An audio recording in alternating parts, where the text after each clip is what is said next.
목사님 책을 읽는데 오늘이 생애의 가장 젊은 날이다. 그런 얘기 들어봤죠?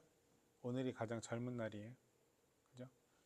여러분 아직 젊어서 무슨 얘기인지 잘 모를지도 있겠지만 그래도 나이를 먹어가는 거잖아요. 계속 하루하루.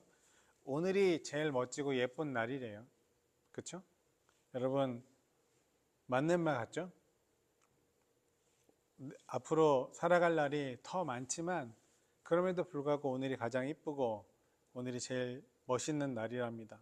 그렇게 오늘 하루도 그리고 여러분이 살아가는 날도 매일매일 제일 이쁜 날인 거예요. 매일매일이 제일 이쁘고 멋진 날. 그렇게 하나님 안에서 아름다운 인생을 살아갔으면 좋겠습니다.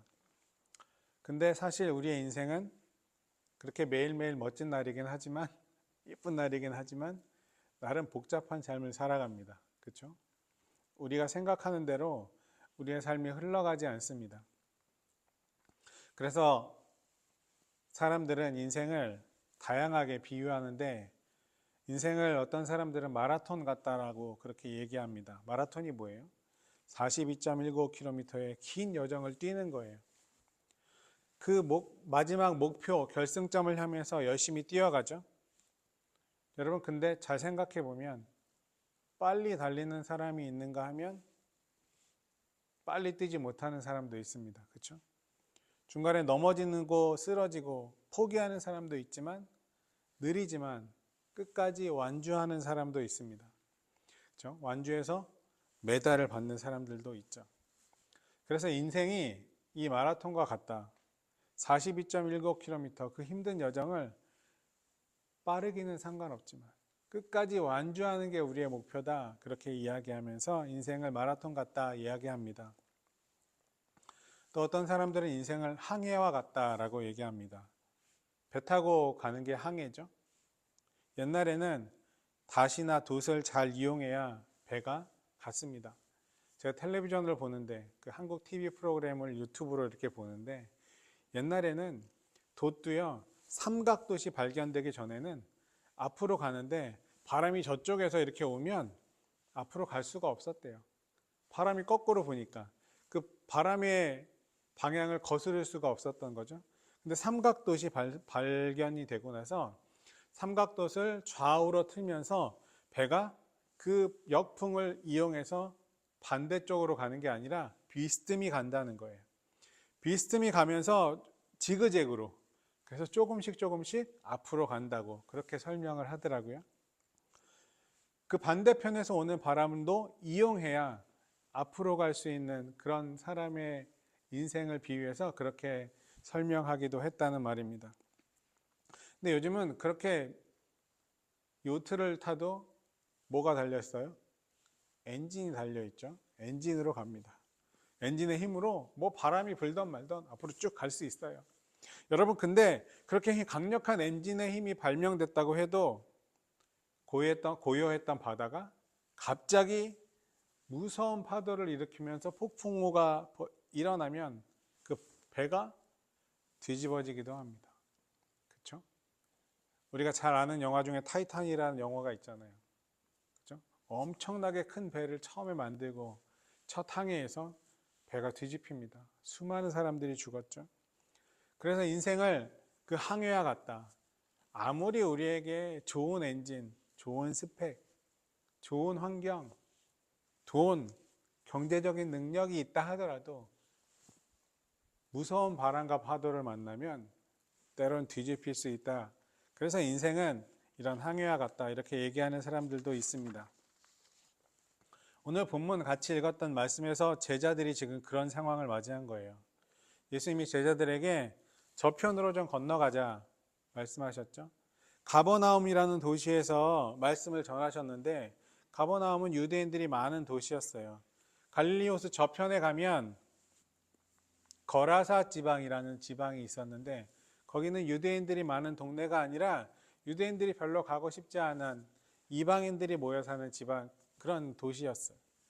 예수님께서 갑자기 우리 이 유대인들이 많은 이 지역에서 복음을 전할 뿐만 아니라 저쪽으로 한번 가볼래? 이렇게 지금 말씀하신 거예요. 그런데 어찌된 일인지 배를 타고 건너가는 순간, 그 갈릴리 호수를 건너가는 순간 큰 광풍이 일어나며 물결이 배에 부딪혀 들어와 배에 가득하게 되었더라. 오늘 본 말씀에 그렇게 기록되어 있죠. 갑자기 가고 있는데 배에 막 광풍이 불고 비바람이 치고 물이 배로 들어와서 잠기게 되었던 거예요. 지금 제자들이 예상치 못하게 큰 광풍을 만났다는 거죠. 갈릴리 호수는 해수면보다, 해수면이 뭔지 알죠? 바다의 높이보다도 갈릴리 호수는 210m 밑에 있대요. 그리고 산으로 둘러싸여 있어요. 그래서 찬 공기, 산 위에 있던 찬 공기가 그 산을 타고 이렇게 내려오다가 따뜻한 바다, 그 호수의 공기랑 만나서 갑자기, 그렇게 되면 대기압과 고기압이 만나니까 어떻게 돼요? 갑자기 기후가 불안정해져서, 대기가 불안정해져서 갑자기 돌풍이 불면서 비바람을 만들기도 한답니다. 지금도 그렇대요. 지금도. 그런데 제자들은 그 상황을 예상하지 못했던 거죠. 그리고 오늘 본문에 그때가 저녁 때쯤이라고 기록되어 있으니까 어두컴컴한 저녁 때 배를 타고 가면서 잘 안 보이는데 갑자기 비바람을 만났으니까 제자들은 더 무서웠을 거예요. 오늘 본문이 기록된 이 말씀이 마태복음이랑 누가복음에도 기록되어 있는데 오늘 마가복음에만 기록되어 있는 독특한 내용이 하나 더 있습니다. 36절인데요. 그들이 무리를 떠나 예수를 배에 계신 그대로 모시고 가매, 그 다음에 뭐예요? 다른 배들도 함께 하더니. 지금 비바람을 만나서 막 가고 있는데 그 옆에 예수님이 탄 배, 예수님과 제자들이 탄 배 옆에 다른 배들도 있었다는 거죠. 그렇죠? 예수님을 따라가기 위해서 있었다는 거예요. 거기 예수님과 제자들이 탄 배만 있었던 게 아니라 다른 배들도 있었어요. 여러분 잘 생각해 보세요. 모든 배들이 똑같이 광풍을 만났죠. 거기에 있던 배들이. 예수님과 같이 타고 있는 배, 예수님이 타고 있지 않지만 예수님을 따라가고 있던 배, 그죠? 다 같이 광풍을 만났어요. 무슨 얘기냐면 우리 흔히 생각해요. 나 예수 잘 믿으면, 신앙생활 잘하면 어려움이 나를 비껴갈 거야. 고난도 사라질 거야. 그런데 여러분 잘 생각해 보면 예수님과 제자들이 타고 있던 그 배도 다른 배들도 똑같이 광풍을 만났다는 거예요. 예를 들어 볼까요? 우리 코로나19 때문에, 코비드-19 때문에 힘들었죠. 목사님들 진짜 그 시절 너무 힘들었던 것 같아요. 지금 좀 나아졌지만 또 요즘에 또 코비드 때문에 또 다시 막 사람들이 걸리고 있다고 해서 페이스북을 보니까 한국에서도 다시 코로나 걸렸다고 이렇게 올라오고 하더라고요. 여러분 그때 예수 믿는 사람들은 괜찮았나요? 아주 쉽게 설명해 보면 그렇지 않죠? 코로나로 우리도 똑같이 피해를 봤어요. 그죠? 하나님의 자녀라고 해도 세상의 고통과 고난으로부터 때로는 자유롭지 못하다는 사실이에요. 근데 우리는 생각해요. 신앙생활 잘하면 하나님이 나에게만 그 고난을 비껴가게 해주시겠지? 근데 그렇지 않다는 거예요. 스페인에 가면 바르셀로나라는 도시가 있죠? 많이 들어봤잖아요. 그렇죠? 바르셀로나에 1000년이 넘는 조선소가 있대요. 그 조선소에 1000년이 넘은 조선소, 그러니까 옛날에 나무로부터 배를 만들기 시작한 조선소겠죠? 그곳에 가면 그곳에서 만든 배들을 조그만 모형으로 전시해 놓은 전시관이 특별하게 있대요. 그 전시관에 10만 척이 넘는 모형의 배가 있대요. 그 전시관에 들어가면 그 10만 척이 넘는 그 모형들 앞에 작은 글귀로 그 배에 대해서 설명이 쓰여져 있어요. 근데 어떤 한 배 앞에 이런 글귀가 써 있답니다. 스페인 공주라는 배래요. 에스파뇰 프린세스 이렇게 되겠죠? 잘 모르겠지만 이 배는 50년 동안 바다를 항해하면서 몇 번? 11번 빙하를 만났으며 6번 해적에게 도둑질 당했고 9번 다른 배와 부딪혔고 21번 고장이 나서 좌초되었다. 이렇게 기록되어 있대요. 그 조그만 모형 앞에 그 배가 겪었던 풍파와 역사가 기록되어 있는 거겠죠. 그리고 전시관 안쪽에 그 1000년 동안 그 조선소에서 만들어진 배들을 간략하게 설명하면서 이렇게 기록했다고 합니다. 우리 조선소에서 출고된 10만 척 중 6천 척은 침몰했고 9천 척은 심하게 망가져서 다시 항해할 수 없었으며 6만 척은 20번 이상 큰 재난을 겪었다. 바다에 나가 상처를 입지 않은 배는 단 한 척도 없었다. 여러분 무슨 얘기예요? 배의 크기와 상관없이 배의 배가 뭐로 만들어졌는지 상관없이 바다로 나간 배는 다 상처를 입었고 재난을 피할 수 없었다는 거죠. 아까 우리의 삶이 항해 같다라고 얘기했죠. 우리의 삶도 마찬가지라는 거예요. 살다 보면 항해 같은 인생을 살아가다 보면 뜻하지 않은 광풍, 세상의 광풍을 피할 수 없을 때가 있다는 거죠. 하나님 나라를 목적지로 삼고 살아간다 하더라도 세상의 거친 풍파를 나만 비껴가는 건 아니라는 거예요. 믿음이 좋건 나쁘건 그런 거에 상관없이 신앙생활 오래 했건 뭐 짧게 했건 목사나 그냥 성도나 상관없이 때때로 우리 어려움을 겪을 수 있다는 거죠. 그리고 실제로 우리의 삶에도 때때로 광풍이 불어오기도 합니다. 때로는 불의의 사고를 통해서 뜻하지 않은 질병이 찾아오기도 하죠. 제가 아는 분도 코로나가 심했을 때 아버지셨는데 두 아이를 남겨놓고 아내와 두 아이를 남겨놓고 그냥 허망하게 가신 분도 계세요. 이유 없는 고통 때문에 그렇게 힘들어하기도 하죠. 소중한 사람, 정말 사랑하는 사람을 잃어버린 그 가족은 어떨까요? 때로는 나 정말 이번에 될 줄 알았는데 열심히 지원해서 썼는데 떨어지기도 해요. 그렇죠? 목사님도 그런 아픔을 겪을 때가 있었죠. 또 나이 많은 분들 승승장구하던 내 사업체가 코비드 때문에 너무 힘들어서 문을 닫기도 했습니다. 그렇죠? 아주 쉽게 코로나 같은 것 때문에, 코비드 때문에 전혀 상상하지 못했던 그 전염병 때문에 우리 모두 다 힘들었어요. 여러분, 우리가 때때로 그런 광풍을 인생에서 만날 수밖에 없다는 건 우리가 우리의 힘으로 어떻게 할 수 없어요. 그런데 여러분, 우리가 정말 잘 생각해야 할 것은 그렇다 하더라도 원망하면 안 된다는 거예요. 스스로 나를 탓할 필요도 없어요. 남을 탓할 필요도 없어요. 더 나아가서 포기하거나 좌절해서도 안 돼요. 아무리 힘들어도 미친 광풍 같은 바람이 나를 힘들게 해도 여러분, 우리는 항해하고 있는 중이잖아요. 그냥 앞으로 열심히 노저으며 나아가려고 노력해야 한다는 거죠. 여러분, 이런 얘기 들어본 적 있어요? 햇빛만 비추면 그곳은 사막이 된다. 여러분, 햇빛만 비추면 어디든지 햇빛만 계속 비추면 사막이 된대요.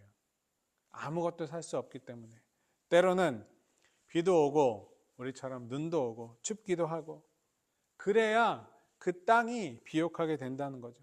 비가 오려면 먹구름도 껴야 되고 가끔은 태풍도 불어야 돼요. 그래야 바닷물도 정화된다고 하잖아요. 그렇죠? 우리의 삶에 먹구름이 낀 것 같고 삶의 광풍으로 혼란스러운 것 같아도 우리 모두는 같이 버텨야 돼요. 끝까지 이겨낼 수 있어야 돼요. 저도 목사님도 인생을 살아가면서 먹구름이 있었겠죠? 광풍이 지금도 불어오고 있어요. 요즘 큰 광풍이 일어나며 물결이 배에 부딪혀 들어와 배에 가득 차게 되었더라.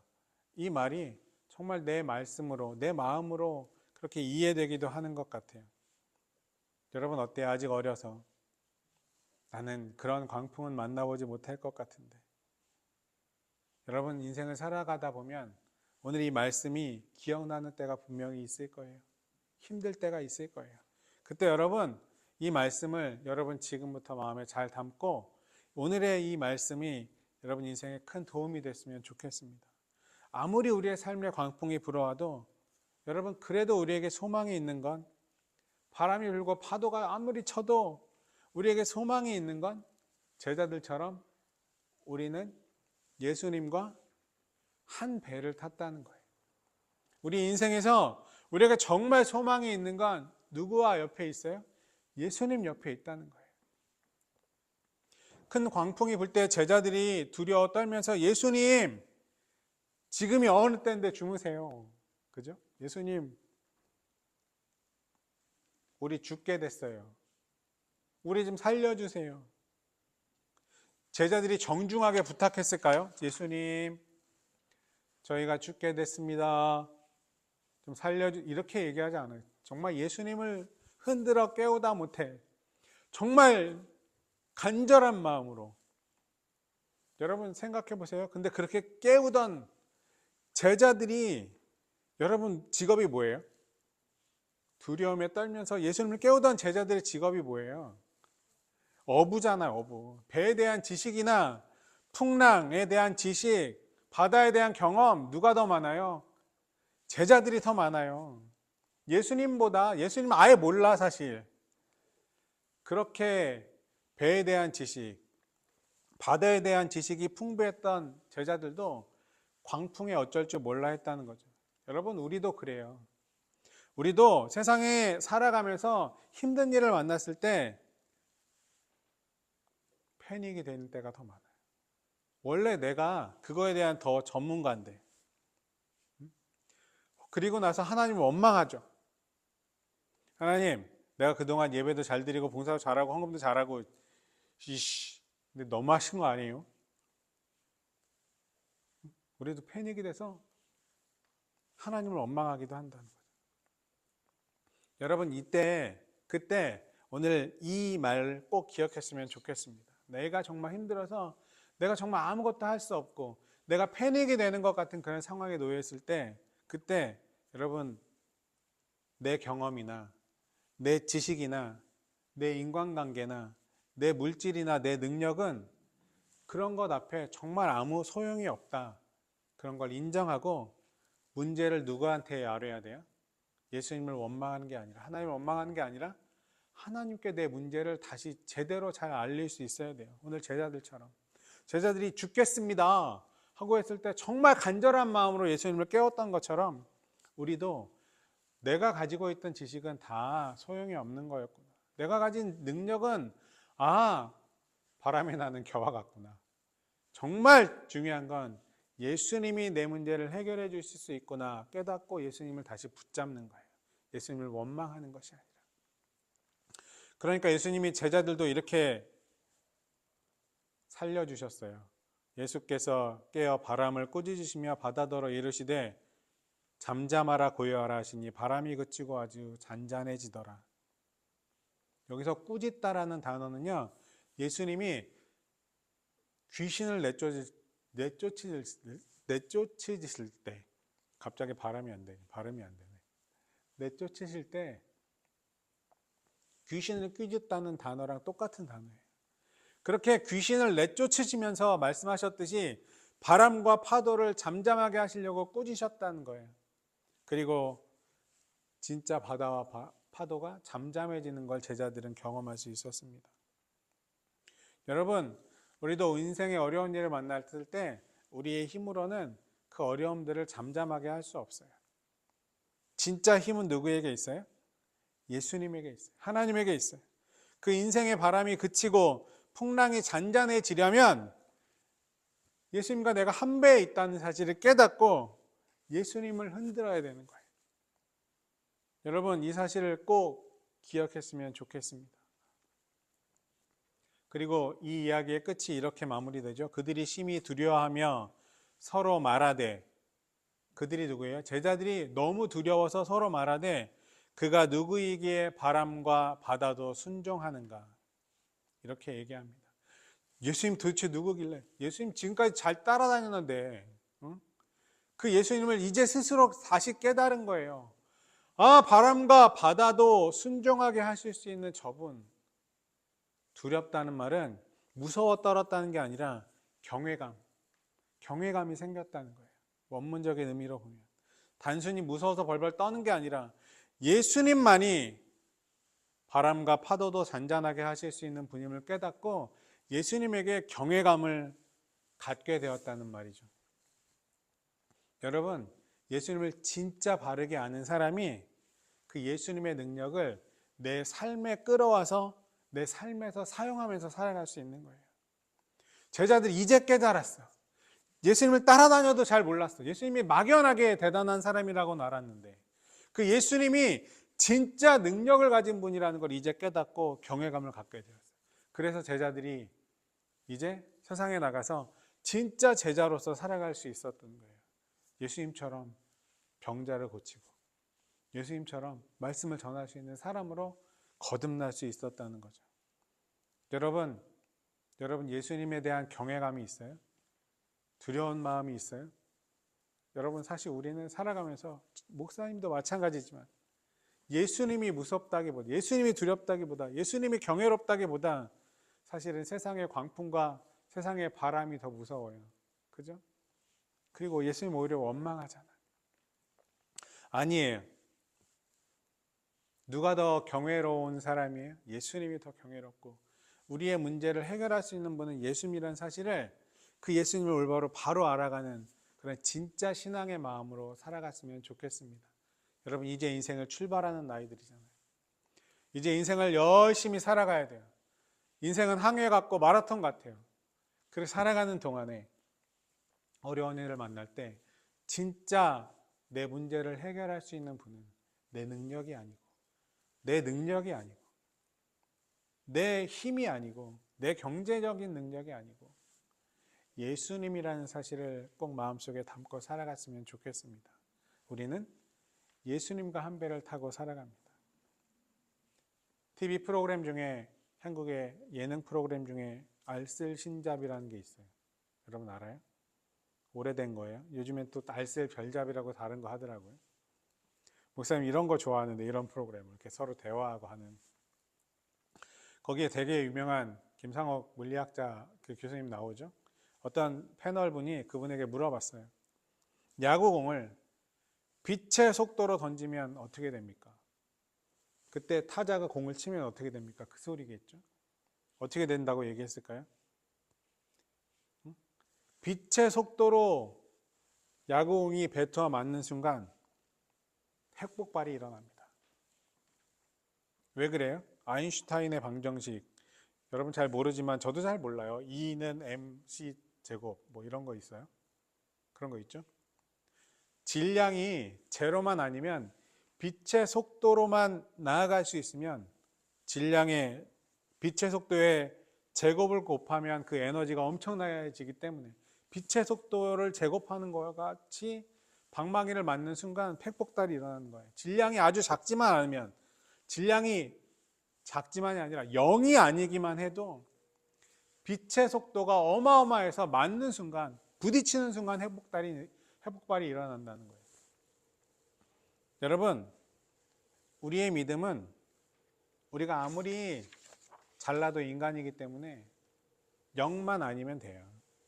그래서 겨자씨 같다라고, 겨자씨 같은 믿음이라고 표현하는 것인지도 모르겠어요. 우리의 믿음이 정말 요만큼이라도 있다면 예수님을 내 믿음의 구주로 믿고 살아간다면 하나님의 능력이, 예수님의 능력이 어마어마해서요, 내 능력과 내 믿음과 예수님의 그 능력이 만나는 순간 여러분 핵폭발 같은 능력을 발휘할 수 있다는 말이에요. 이해되죠? 우리의 믿음이 진짜 조금만이라도 있다. 핵폭발 같은 능력을, 예수님의 그 능력을 우리의 삶에서 경험할 수 있다는 거예요. 여러분, 이 마음으로 여러분의 남은 창창한 그 인생들을 살아갔으면 좋겠습니다. 예수님의 능력으로 여러분의 인생에서 정말 많은 일들을 감당하면서, 그리고 세상에서 제가 늘 하는 말, 멋있는 어른으로 살아가 주셨으면 좋겠습니다. 여러분, 그렇게 믿음의 사람으로 아름다운 일들을 감당하며 살아갈 수 있는 진짜 신앙인들이 되어주시기를 주님의 이름으로 부탁드립니다. 기도하겠습니다.